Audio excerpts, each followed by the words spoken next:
konference, hvis man regner med den række af konferencer, der startede tilbage i 1989, dengang da Mykhailo Vydoinik talte om det Rusland som en del af det europæiske hus, og der holdt det daværende forening, Dansk-Russisk Forening, som ændrede navn i 92, den holdt en konference, og siden holdt det bortset fra coronatiden hvert år. Og den trofaste donor på det her har været Hermod Lannungs Fond. Og denne her er usædvanlig på flere måder. Den ene ting, der er usædvanlig, det er, at der denne her gang ikke er tolkning. Vi har simpelthen ikke magtet at stille op med tolkning på både dansk, ukrainsk og russisk.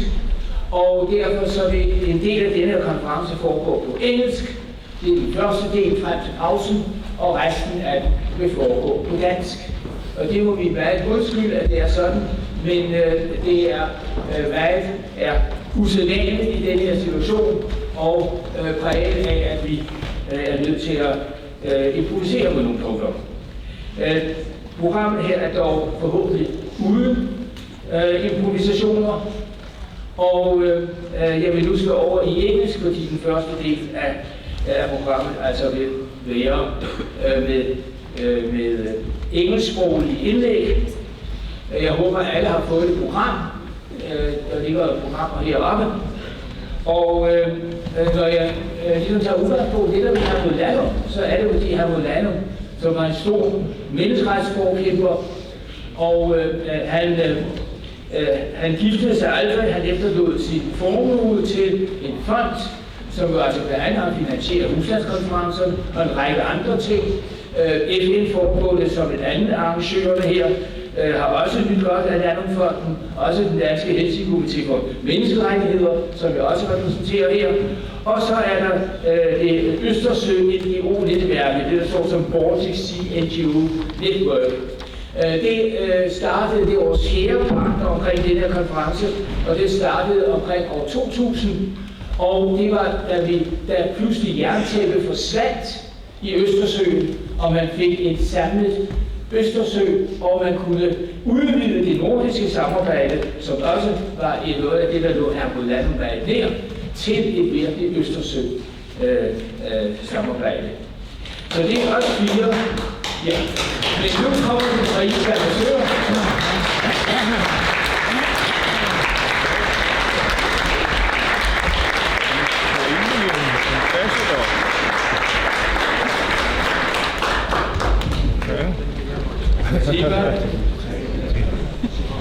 Og så Mykhailo Vydoinik.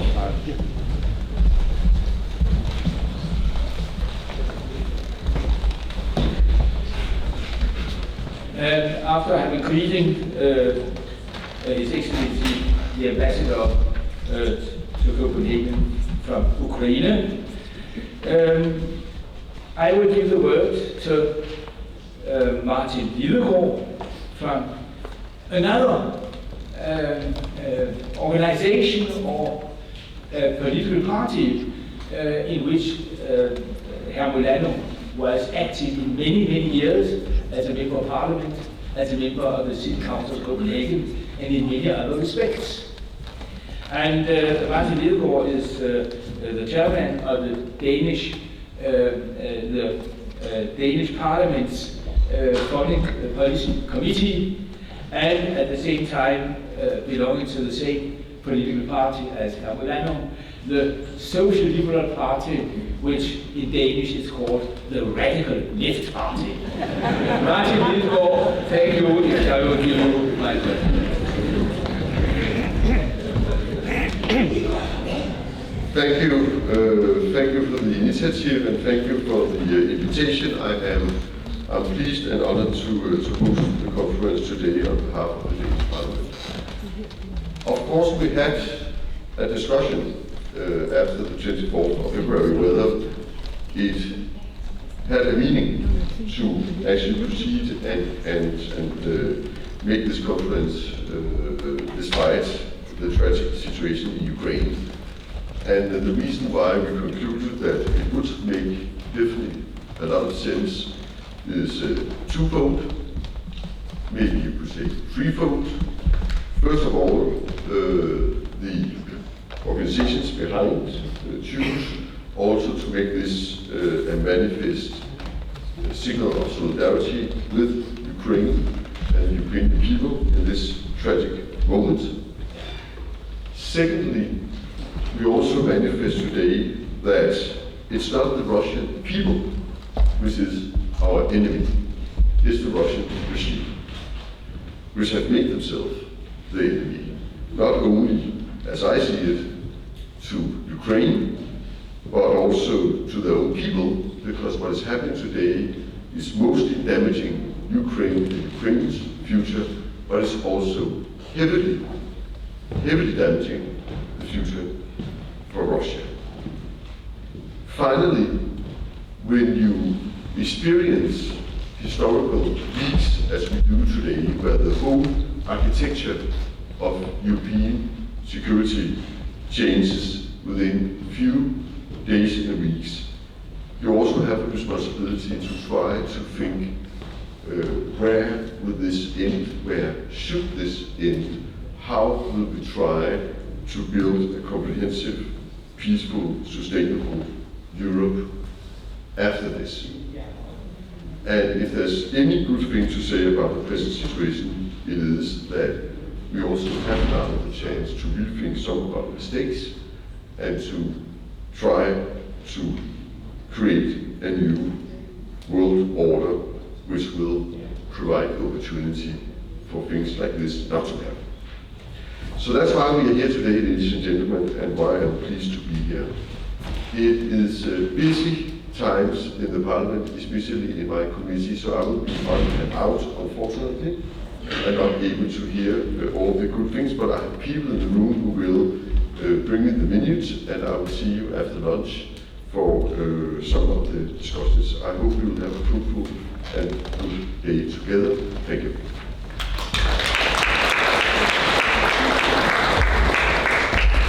Thank you so much, Martin, for your time. We are going to listen to Martin Lidegaard later, but now it is the Secretary General of the Danish UN Association, Torleif Jonassen, who will say some greetings words on behalf of his organization.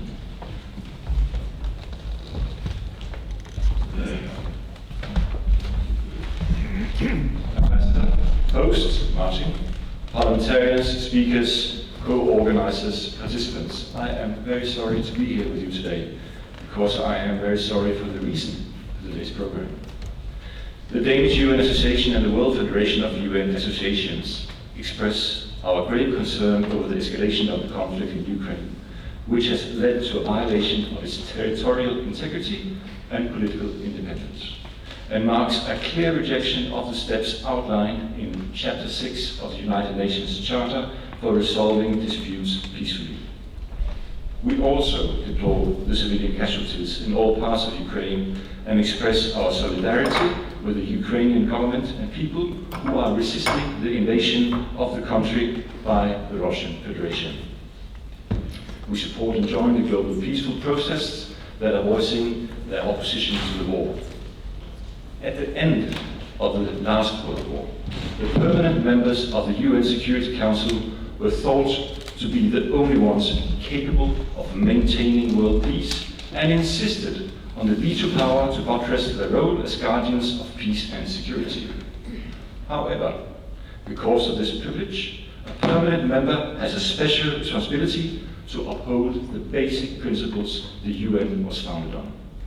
When a permanent member of the Security Council, like the Russian Federation, ignores these principles and then uses its veto power to prevent a Chapter 6 resolution from condemning its actions, it calls into question the ability of the Security Council to maintain international peace and security. It threatens the global order, and more broadly, it shakes the confidence of peoples around the world in the United Nations' ability to live up to its high ideals to save succeeding generations from the scourge of war. The Danish UN Association and the World Federation of UN Associations support the efforts of the UN Secretary General Antonio Guterres to provide humanitarian support to all who are living within Ukraine's borders and those who have fled the country. Calls on all parties to allow this aid to reach the civilian population unhindered, and fully endorses the call for the Russian Federation to recall its troops and leave Ukrainian territory immediately and unconditionally. In addition to calling on the Russian Federation to withdraw its troops, we encourage a full implementation of the Minsk agreements along with negotiations between NATO and the Russian Federation to address their security concerns. Doing nothing is not a choice. If we fail to act, the UN's beacon of hope is sure to be dimmed. I expect today's conference to be part of the global push to act, and hope that the next time we meet, we will again be able to have a dialogue with everyone. A dialogue that is presently possible. Thank you.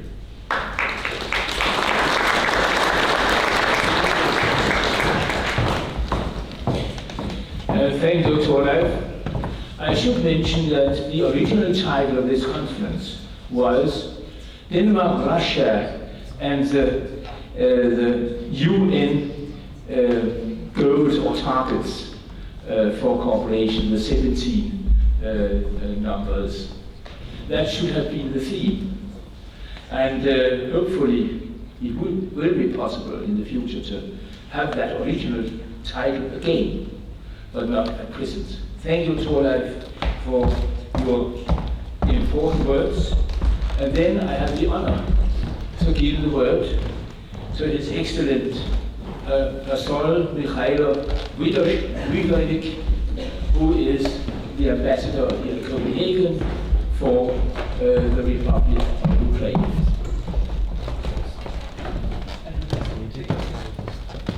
And if you will start from. Thank you very much. Hello everyone. I think first I ask the colleagues to start the video. I don't know if you can watch it. I think it's important to show what is happening in my country. Although I guess you all are watching your news and a lot of Danish journalists are working currently still in Ukraine, so they are streaming live from my country what's happening there. But I think it's still necessary to remind everyone that the world has changed, and we are right now in new reality. Thank you. So, when I'm still watching this video, I cannot realize that this is my country. But I was told that the topic of my speech will be the future of Europe and Ukraine after the war. But I think that it's better to address right now the war, because the war is still in Ukraine. And what can our partners, including Denmark, do to win this war? You have seen the pictures of these terrible shellings of the civilian buildings in different cities of my country. I still have in my phones a lot of pictures of the kids who are spending day and night in the bomb shelter, small baby. But what can we do together right now? I think I will divide it into 4, let's say, packages of actions which we are asking our partners to implement. The first one is the political level. I think right now everybody understands what Russia is about, what is Putin's regime goal, and how many things they were lying to us, to you, to your partners, to German Chancellor, to the President Macron. Until the very last day, they didn't believe that Putin will invade Ukraine. When they were calling him like 2 days before the invasion, he promised that no, we don't have such an intention. So right now everybody should understand and realize that you cannot trust anymore Russia and Putin's regime. Therefore, on the political level, what we expect from Denmark and our partners in the EU and NATO to do, first of all, to oust Russia from every single international organizations where it is right now a member. I think they don't deserve to be among the countries who respect the rule of law, who respect human rights, who respect freedom of speech. I think what they have done, it's a real, let's say, proof of their intention to use force, not political discussions, to use force to divide the world. And that is our, I think, obligation, to do whatever we can to oust Russia from every single international organizations, to punish it. Secondly, I think we have already done it. We have severed our diplomatic relations with Russia. We also call on our partners to do the same. I hear voices that, yeah, you still need some channels of communications. Perhaps it's true. We also need them. Our president always says that we are ready for the dialogue with Putin. We are ready. He offered several times on several different occasions. Even right now, we are ready for this dialogue with them. But I think you should also show them that you're not allowing them to do what they already did. And I think to decrease the level of diplomatic relations to the lowest one as much as possible, this is the minimum what your country can do. Also to deprive them, their diplomats, the possibility to continue this lie, to continue this propaganda, to continue spreading these fake news, and here also in Denmark. Also, it is really important to close every single channel, media channel of Russian propaganda. Russia Today, the First Channel, etc. I mean, you still can watch them online or in some hotels on TV. I think it's time to stop it, because they don't deserve your ears, so to say, of your listeners. Thirdly, I think you should also close every single cooperation on the human, let's say, on the people-to-people level. So universities, NGOs, you have here a lot of them. Any other communications with the Russians, I think you should stop it as a manifest that you're against Putin's policy and against this war with Ukraine. You should show them, you should reach out to them, you should explain them what is the reason why you're stopping it. But you should not hide behind, some people, that you shouldn't hide behind employees, that you are taking care of them. I think it's time to be strict and to stop everything what you have done. We have also visa regime with Russians. I have addressed also Ministry of Foreign Affairs. It's also time to stop issuing visas for Russians. Only perhaps on the single cases when you have, I don't know, some mixed families or some specific needs, you can do that. But I think in general it's time to stop issuing visas for them. Then there is a big tool in our hands, it's economy. I think Russia should also understand that the punishment which awaits them, it's already on the way, is a reply to their terrorist acts against my country. So economic sanctions, I think we don't have time to hesitate. We should impose more and more sanctions on them. Close every single business in Russia. I already addressed the Dansk industry, your association of big companies.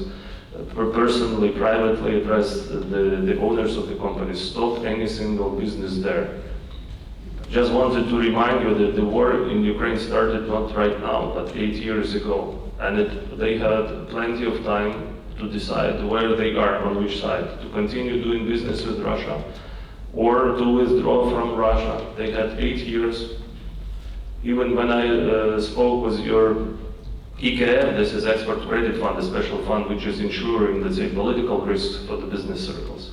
And I asked how many companies actually applied for this insurance, and they replied me that only one, unfortunately. So when I hear right now such excuses that we're losing money, we're losing investments in Russia, I think, guys, I mean, you had plenty of time to withdraw from Russia with less losses, and I think it's time to do it rapidly and quickly, and don't hesitate to do this. The same goes to selling Russian products here, for example, in Denmark. I think it's time to remove all of them from the shelves, to punish them by that way. You have also to close the seaports. European countries already decided to close sky for Russian airplanes. I think it's time also to close seaports and also to close your highways for the logistic companies of Russia. This will be the right way how to punish them. You should, of course, it goes without saying, close every single contract on the military level. So still there were some spare parts or some specific dual-use products which have been supplied to Russian army. So I think right now it's already enough. You should also denounce every single agreement which offered them specific, let's say, incentives for doing business with the EU. I think it's also time to do that, to freeze all the assets. Russians, you know, I mean, the corruption in Russia was very high, and a lot of corruptive money are right now located in your banks, in your houses, in your companies, and we already started this campaign. Freeze all the assets, stop doing business with Russia. By the way, these assets would also serve you as a compensation for the potential losses which your business might face in Russia. I mean, you have the right to do that. I also asked the Danish business, why are you still hesitating to claim Russia? You should immediately start preparing the law cases against them, and you have the right for the compensation. Russia is still a rich country. They have a lot of gas and oil. I think you have the right to take part of these assets and to compensate all the investments that you have done so far. And the same goes, I already mentioned, gas and oil. I think it's a tough decision. I know that many of you, including Denmark, still are buying Russian gas, and the prices are rocketing right now. Everybody understands this. Also, you have some groups of people who cannot afford to pay the bills. But when you are talking about prices, always remember the pictures of Ukrainian kids. What price we are paying for this war. And please don't hesitate to close, even when the temperature in your house will be 12 degrees, a little bit lower than you get used to it. Do that. Please help your companies to decrease as much as possible the consumption of gas. I think, the weather is smiling to us here in Denmark. It was a surprise when there were already 3 weeks of war, and there is a sunshine always over the sky in Denmark. I mean, I think we have to join efforts to do whatever we can in order to stop this aggression. Also, we have humanitarian needs. This goes without saying, and I'm here representing my people. I'm really grateful to every one of you who are sending me an SMS, an email, offering a summer house, offering a small room in their apartments, offering even 20 kronas, 50, 100, thousands to help Ukrainians. I'm really proud of you and proud of my country. I mean, I'm impressed how you are acting to help Ukrainians. Believe us, it's not because of a good life that they want to come here to take your jobs or whatever. They are fleeing from war, and majority of them are women and children. You will not find here men, because all of them are in Ukraine. And everybody who comes right now to the embassy, they're asking me, how can I stay here for a week, maybe, or two, because I'm planning to return home. I mean, nobody understands that the war might last longer than a week, unfortunately. So, of course, if you can help them, I know that the parliament already adopted the law, specific law for Ukrainians, so I'm grateful for that, and it's highly appreciated. But also we have big, locally, so to say, displaced persons who are right now fleeing from the cities which have been bombed the most to the western part of Ukraine. So we have there already more than 2 million of people, and they also, unfortunately, need some support, some food. So I'm always addressing your companies who can donate, who can help us. Please don't waste time and help Ukrainians. Help you. You can do that. This is at least a small part of things which you can help them as well. And of course, last but not least, the military support of Ukraine. Everybody should understand, including specifically in this building, yeah, where you have Prime Minister, you have Parliament here. The more Russian, I will be rude, but I will tell you the truth. The more Russian tanks and jets we will destroy, the less aggressive and dangerous they will be also for you. You should understand that our people, Ukrainians, are fighting not just for our country, they are fighting also for your freedom. Believe us, if Ukraine falls, you will never be safe, you will never have plans like Danes used to have for 5 years, 10 years ahead. You will always remember that an enemy is close to your border. He is already almost on the border with EU countries, you know, with Kaliningrad, for example. Baltic countries, they are actually in a big danger. And they are courageous enough supplying a lot of weapons to Ukraine, although knowing that they are very small, even comparing to Denmark, in terms of their wealth, in terms of their capability to deliver things. So if you can, from your side, push your government, push a little bit your politicians, don't hesitate. Don't think that you should find kind of an excuse before Russians, because I hear some voices that we should avoid the Third World War, but the Third World War already started. Sooner or later, it will definitely touches you. You will see it. You can see it even right now. Just today, I read what President Putin said, that Russia will never, be put on the knees. We will stay. We will, never share the same values as Europeans. I mean, actually, he is already closing his own country. We all, at least my people, I also was born in the Soviet time. We all were dreaming about having a Mercedes. Nobody wanted, to drive Soviet Zhiguli or Vaz or Lada or Volga. And still, people of Russia don't understand what their regime is doing. They think that they still can buy iPhones, can buy Mercedeses, can travel to Italy and Spain to have a vacation there, and can enjoy the life as it was. No, it will not be.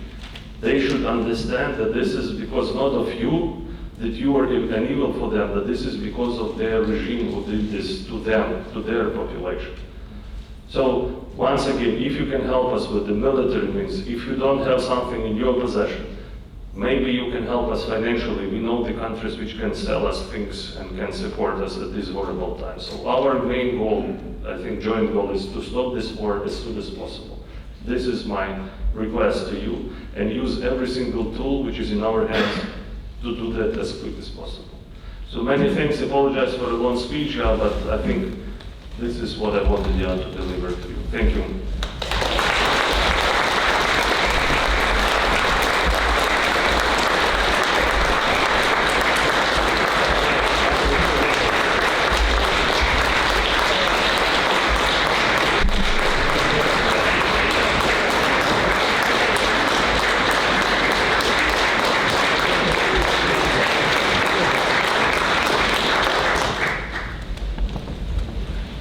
Thank you so much, Ambassador, for your very moving speech, and also for the documentation shown here of what war really is like in Ukraine just now. And I think that many people are really not only touched by the images, but also by the teaciousness of defense of your local surroundings, of your home, in face of what is happening just now. We are now moving to Nataliya Popovich, who is an NGO representative which have worked from the Revolution of Dignity and onwards with the Ukraine Crisis Media Center. And you have done a lot of work, I know. You are also working with this one philosophy group, and we are very much... Ladies and gentlemen, Your Excellency, parliamentarians, Dear friends, I never thought that after having maybe one or two public appearances in Denmark, where I mostly spoke about my analysis of the Russian TV and media in the years after the Revolution of Dignity, in how the Kremlin regime was dehumanizing not only Ukrainians but Europeans in the eyes of the Russians, that in 2022, in the 21st century, I would be standing here and as a witness of war in my country, as someone who on February 24th woke up in Kiev to the hearing of the explosions at 5 a.m. and had to flee my home, Kiev, where my apartment is, where my company is, where my NGO used to be. And now having to work with all of my people scattered all over the place. Some still in Kiev and the vicinity, some in Western Ukraine, some who have already crossed the border. Today, I want to talk to you about the war crimes that we're witnessing in Ukraine in these days. I also want to talk to you about the Ukraine's vision of victory and Ukraine's vision of the future. I've always respected Denmark for the fact that it had a long-term vision of its country and its nation. That's what made you so successful and happy. And I'm sad to now be the representative of one of the saddest nations on earth, being put into these circumstances by our super aggressive neighbor. And I also want to talk to you about the Ukraine's vision for the lasting peace in Europe. Because I think if there is one learning that we have to make from all of this, is the fact that we cannot live in the illusions of peace anymore. We have to make real conclusions, punish those that are responsible, and create the preconditions for lasting peace in Europe. So as the world has united in condemnation of Russia's unprovoked war in Ukraine, it is vital to understand the nature of Putin's objectives in Ukraine. He had always seen the emergence of an independent, democratic, and free Ukraine as an existential threat to Russia, and he seeks to occupy and destroy our country right now, to exterminate our nation. As the starved and wounded Ukrainians are dying on the streets of Mariupol, Russian forces are systemically committing crimes against humanity in Ukraine. Thousands of civilians have already been killed and entire cities reduced to rubble. We now face the real possibility of a genocide of the 21st century. By virtue of globalization, it touches you very much, because there are 16,000 Ukrainians living in Denmark, and it's their friends and relatives who are dying right now in Ukraine. By the virtue of technology and heroism of photographers and the media, like Eugene Maloletka, who is right now streaming videos and photos from Mariupol, this genocide is going to be taking real time, and you'll be seeing live streamed through your screens. Russia as an enemy may be a little bit new to you, not new to us. I think the Soviet occupation of Bornholm after the closing of the Second World War is probably the best immunity Denmark can have against Russia. But we have had it for centuries, as Russia persistently has tried to annihilate our culture, our identity, our language, and all of the things that make us Ukrainians and make us human. So, what are the war crimes that Russia is committing in Ukraine? Well, as you know, Putin continues to call what's happening in Ukraine a special operation. The small man in Kremlin did not have decency or courage to even call it a war to his own population. The word is literally banned in Russia. And we all know the conventions, the Hague Convention, the Geneva Convention, the UN Charter that was already mentioned today, whereas military action should not begin without prior clear warning, and UN members should refrain from threatening and using force when they can. But we know that does not apply to the player Russia has decided to become. The invaders in Ukraine have realized that they cannot defeat Ukrainian armed forces. Ukrainian armed forces actually know what they're fighting for. They defend our land, they defend our homeland, they have the motivation and the willpower to defeat. And Russian soldiers are in Ukraine for no good reason. They have no idea what they're doing in Ukraine. So Russia already lost more than the entire Soviet Union lost in Afghanistan. 13,500 and more soldiers and so many of their ammunition. Russian occupiers, these are just images of Russian equipment smashed in Bucha on March 2nd. Here you see the civilian buildings being struck on March 13th. Civil infrastructure or civilian infrastructure that's being destroyed. Just for understanding, as of March 15th, only in Kharkiv alone, Kharkiv, which is the city of youth, the city of universities, the city of education in Ukraine, the second capital of Ukraine, about 600 houses, 50 schools, and a number of medical institutions were destroyed due to constant shelling, deliberate shelling. And right now we have 3,500 critical infrastructure facilities that are lost, and 72 educational institutions, and dozens of hospitals and orphanages, and more than 2,700 residential buildings.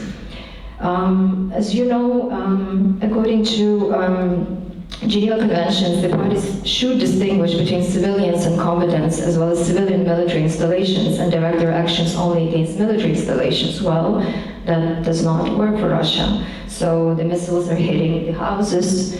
The TV tower in Kyiv and other places have been struck simply because it's so convenient to deny the access to information, the information from the Ukrainian government to the Ukrainian citizens who are now in the south of Ukraine, and some parts of it have been occupied.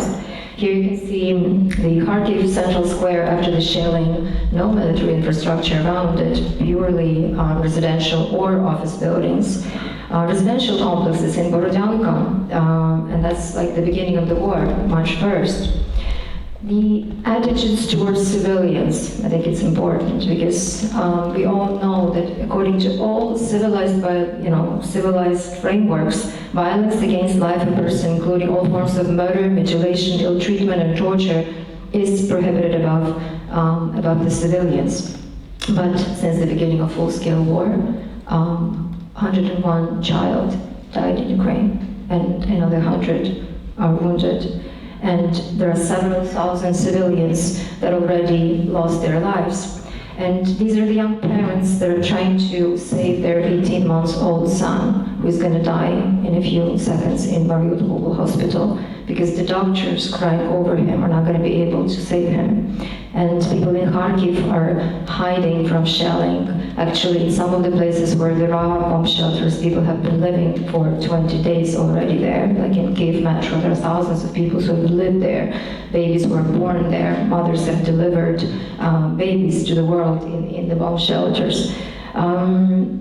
This is a peaceful protest in Energodar, where Ukrainians were trying to save not just themselves, but as His Excellency Vydoinik had said, to protect all of you from ecological catastrophe, because as you know, Russia has seized the control over Chernobyl nuclear power station and other nuclear power stations. So the heroic Ukrainians were trying to prevent the tanks from coming in and seizing Energodar.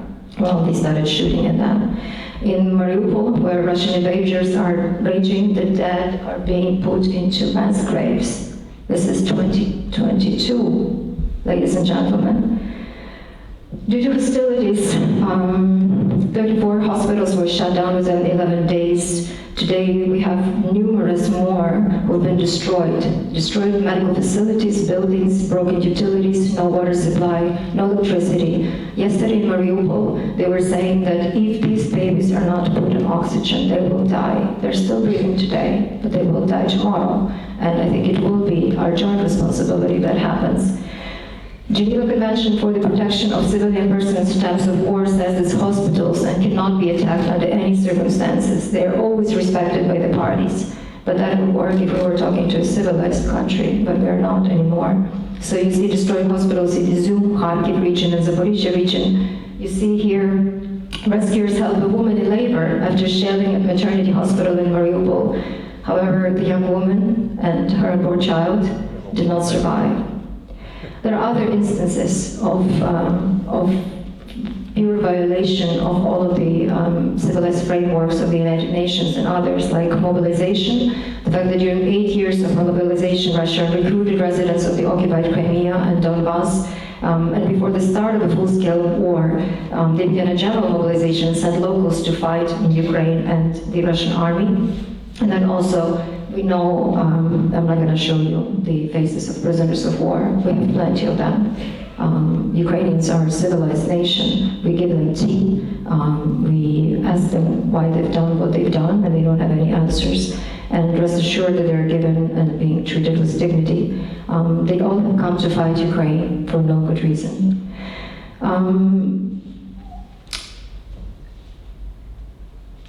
Forcible transfers. Russia has many times disrupted the evacuations and targeted humanitarian corridors, and this is why it's so important to understand that unless we have the arms to close our own sky, if you're too scared to help us with it, no humanitarian help will be able to reach the cities where it's needed most. It's an illusion to think that there are some superheroes among international organizations who are going to fly in and provide humanitarian help when all of the green corridors have been shelled and destroyed by Russia. So many other things here. You can see people escaping from Irpin, and here you can see how very human Ukrainians are trying to save even our pets with disabilities from under fire, and Ukrainian military is trying to save as many as possible children from this hell of war. I'm gonna just quickly, skim through other things like protection of civilian persons of war, Mariupol bombed, missile hitting the residential building in Kyiv, European residential district after airstrikes, and exactly Ukrainians not being able to use those humanitarian corridors. It's simply impossible because Russia is ignoring them. So it breaks our hearts to see our homeland being turned into the land of devastation and so much suffering, and so many millions of Ukrainian women and children needing to lead this suffering and to flee the country. And looting, that we care least of all, but it also is happening because the Russian army is not even provided at the level of what this great country thought it would be, so they're resorting to actually robbing Ukrainian homes and stores. This long list of Russia's crimes brings me to my final points. The unimaginable suffering of the Ukrainian nation today in the 21st century, it cannot end with another Yalta. For you and for many of our Western partners, we hear that this goal is to end this war. Well, for us, victory means a lot more. It means a list of preconditions that need to be met if we are ever spared of this existential threat of living with an uncivilized neighbor like that. Russia has so proven that it should be punished. We choose to be, as Ukrainians, once and forever. In the recent weeks, I called my friends and asked them, so what will victory look like for us? What does it mean for us, our witnessing all of this horror, losing our properties, worrying about the lives of our loved ones who are in Ukraine? And the first part of our victory is the vision of rebuilding Ukraine within the official boundaries of 1991, including the temporarily occupied Crimea and Donbass. We do become the member of EU and NATO, and our recovery is quick because we will be receiving enormous support from all democratic countries in the world, and every Ukrainian will be getting reparations from all frozen Russian assets around the world. Our army is strong as ever. We have a shield over our heads protecting us from any threats from the sky. And our culture is powerful, civic culture, like the one you're seeing right now, where not only you are helping us, and we're extremely grateful for that, but you can see the heroism of Ukrainian volunteers, many of them now being killed, from various civil organizations in Ukraine, just contributing help to the elderly, just caring for the sick, just getting the help where it's needed most. And this is just part of that. This is just part of that because we now know in the 21st century that it's not enough.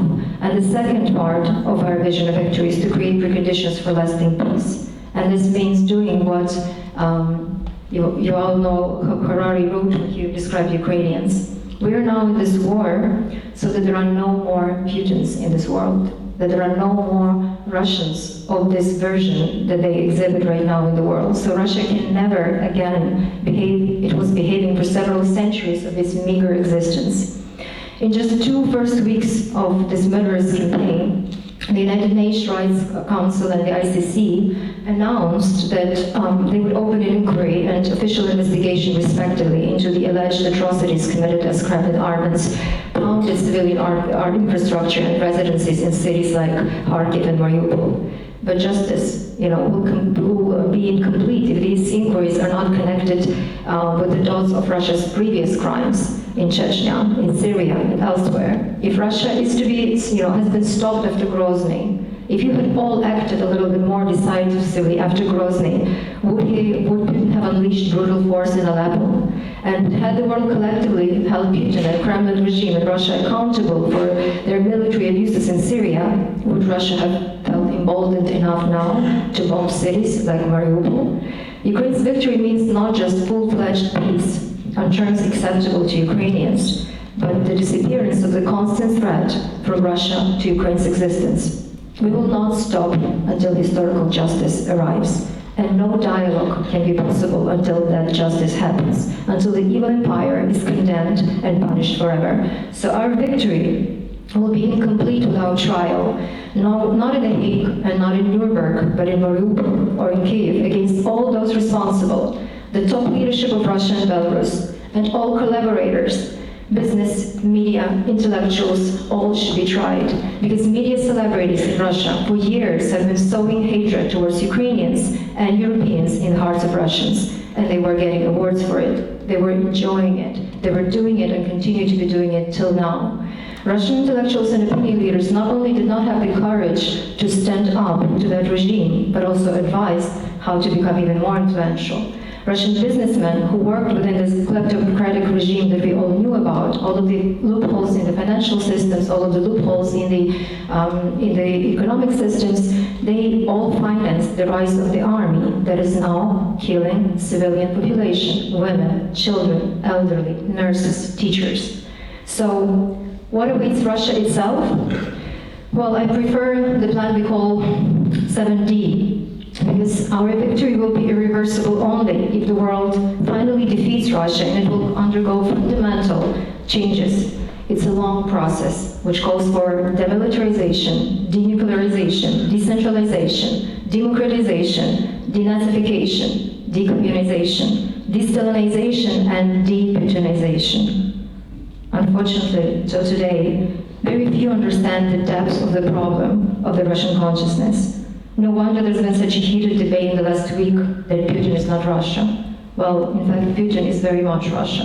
His approval rating has only grown since the beginning of the war. And Russia, perhaps with the exception of those who left long ago, after 2008 or after 2014, those conscious Russians who were too ashamed for the military invasion of foreign and free and peaceful nations that it had incurred, well, it's a reflection of Putin. They had a chance to leave, and they stayed. Imagine that Stalin had been the most popular Russian for 10 years in a row, while the popularity of human rights activist Andrei Sakharov has gone down in half. I think it's extremely important to understand that. So against the backdrop of the darkness that has enfolded Russia, the future of not only Ukraine, but of all Europe and the world is decided in Ukraine today. The light that Ukraine projects should be delicately kept. We are fighting for European values, we are fighting for the freedom of the world, and that is the battle that we cannot not win. And I so respect those rising voices in the international community, like Bob Ray, Canadian ambassador to the United Nations, who has the courage to write, Putin cannot be allowed to win, and we cannot allow his whims to be the basis of our policies. He will not stop. If he is not stopped, he will raise the degree of tension every single day, and that's what we see happening. He started a war, and we cannot let him win. He will no longer be able to lose with dignity or honor, nor any single Russian will before they bear the consequences. And that's why we really need to keep doing what we as Ukrainians already started, to kindle the fire of courage in the souls of people all around the world, to demonstrate that no one can defeat the nation in which people with disabilities are fighting with Molotov cocktails against tanks, and where Ukrainians are convinced that we will emerge even stronger and more resilient after we win this war. Only this will give us the chance to celebrate a common victory over the evil that is currently personified in Russia.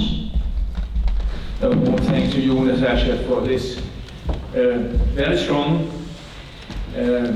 record of the situation, and also with an eye on what is really very important, if I shall mention what some of the projects we are working with in the Danish Helsinki-Komitè for Human Rights. It's exactly the question of building media resilience. It is, and the work you are doing here is very important to break the inertia of, you would call, post-Soviet mentality, which is very strong in this particular conflict. It is very important, I think, and you stressed that there are a lot of Ukrainians and Russians working together against this particular situation and for democracy and human rights. And thank you for that. And so we have the questions and answers for this first session, and we have, I think, our two Ukrainians and one Russian contributor in this section. Please come forward and ask your questions. Yes. I would like to know if the Russian Orthodox Church and the Ukrainian Orthodox Church also have some problems. Can you elaborate a little on that? Yes. In the last couple of days, there was on behalf of many members of the Ukrainian civil society and various religious organizations, and not only from Ukraine but abroad, asking to recognize the violations of the religious freedoms that are now taking place in Ukraine and have been happening in the occupied territories. The problem is that Russia has weaponized everything, not only media and its population and its army, obviously, but also the church. So we have seen how the Russian Orthodox Church has been blessing the Russian army to conduct all of the atrocities in Ukraine. So there has been an appeal to various religious organizations in the world to expel Russian Orthodox Church from their organizations. Again, until Ukraine wins, reparations are paid, Russians are condemned, and justice takes place. So that appeal has been widely shared, and we invite all of the religious organizations and all those who value the value of human life to join that appeal. A lot of the priests, unfortunately, and the chaplains have died since the beginning of the war, and some we have lost even in the last 8 years of the war that was already taking place in our territory. I used to also have some question on war resisting. It's a pity that the ambassador didn't have time to listen to the questions and maybe answer some of them. So I had to rely on the NGOs and the civil society organizations on the questions of the respecting of the right of the war resistors. And also the next question is whether how you regard the human rights of war resisting, and are you encouraging the soldiers to resist in joining the two armies? Can you clarify the question? What do you mean by war resistors? Among whom? Among the Russians, or there is a... Yeah, I can clarify it. I think that there are people who are resisting on both sides to join the army, and it's my impression that the attacked Ukrainian government, in a way to defend its country, also have put obstacles for especially males not to leave the country, but that they are forced to enter the army. From my point of view, it seems that the right of the war resistors at that side is not respected. And in general, I have the same impression, but I'm not a specialist, that the war resisting in Russia is not accepted. Ever since the beginning of the war, there's been a general mobilization in Ukraine, and there's also been call to action to any and all people from all over the world who want to come and join our fight, to come and join. And I cannot give you the exact numbers, but there's a considered number of people from all over the world who are joining, from as far places as Australia, New Zealand, Canada, United States, United Kingdom, and many others. And a lot of them are not soldiers. These are just people who cannot look themselves in the eye. Sometimes they're fathers of numerous children, and who just do not want that enemy to show up on their door. As for the war resistance, there is an appeal from the Ukrainian nation to soldiers in Russia and to Russians, and also to our friends in Belarus, whom we never thought would let their territory to be the place through which the Russian tanks would pass and attack the Ukrainian territory, or from which territory there would be shelling of Ukrainian civilian objects of infrastructure, hospitals and schools taking place. So we appeal to them not to join those armies and to do what we do. If they need to, they have to stop Russian tanks with Molotov cocktails. They have to disrupt the system of provision of fuel to the tanks. They have to do everything and possible to stop the war in any means they can, because this is their best way to resist the war. And then I think, since you've asked about the resisting of war, I can also share with you how Ukrainians now perceive all of the demonstrations with the placards, no war, especially on behalf of the Russian nation. Well, we hope for more. I think we would be feeling safer and more just if the Russians were not just wanting now to stop the war that they've started, but they also were saying we're pro-Ukraine. We understand why you're sovereign. We understand why you're free. It's not just some random war starting. It's not just about stopping the war or the suffering or the fact that the Russians cannot travel to places anymore. It's beyond that at this point, given the level of suffering that the Ukrainian nation has incurred. So my name is Irina Bjornø. I am Danish citizenship. I am the member of the Danish-Russian Association. And my question is about the Ukrainian people who live in Russia, because it's also part of the people of, we talk about Russians or Ukrainians. But my best girlfriend, she's Ukrainian, who was born in Russia. Her family from Nikolaev, just now bombing in the Nikolaev. But she's living in Russia, and she's the woman who was working all of her life in Russia, but for the whole Russia, including the Ukraine. And she's now very sick, and she needs some medicine. And medicine comes from the West country, from the Germany, because she's after operation, and she was in coma for 1 month. And it's a question that if we make the sanction, as you told, and the ambassador of the Ukrainian told, that we can close all, not only for Russian people, but we can close also the humanitarian corridor for the Ukrainian people who live in Russia, yeah? And they will suffer. How you feel about this, and what we should do in this? Because I call her every day, and she is crying there. Okay, now comes another question. Or maybe we can take two, and then I'll try to answer the first one and second one. First of all, the first question was about the medicine. Please understand, I'm a Ukrainian. My dad is 85 years old. He lives in Lviv. He has heart problems. Many other patients in Ukraine also have chronic diseases and elderly people.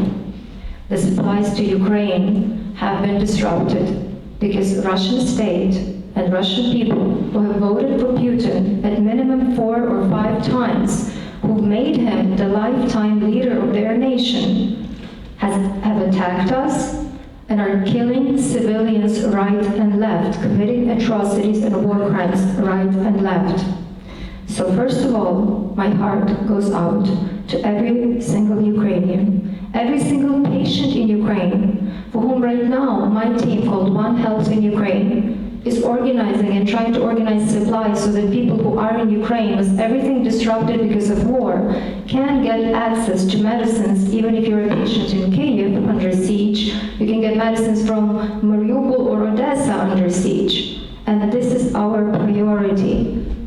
That's why we are saying, unless we're provided, first of all, the weapons from the West, so we can shelter our sky, and we can at least close the sky over humanitarian and green corridors, so that those children and women and elderly stop dying live streamed on your screens. We're not going to be able to protect them. They're our priority. And I'm sorry, but those Ukrainians who decided to live in Russia and who decided to be fed these obsessive lives for many, many, many years, I'm sorry for them.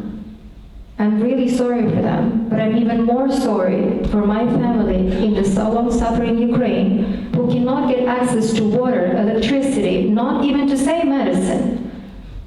And then on the question that Ludmila has raised rightfully, and thank you for reminding, that Ukraine probably, together with the Baltic states, has had the highest number of protests and the highest numbers of Ukrainians who died in gulags.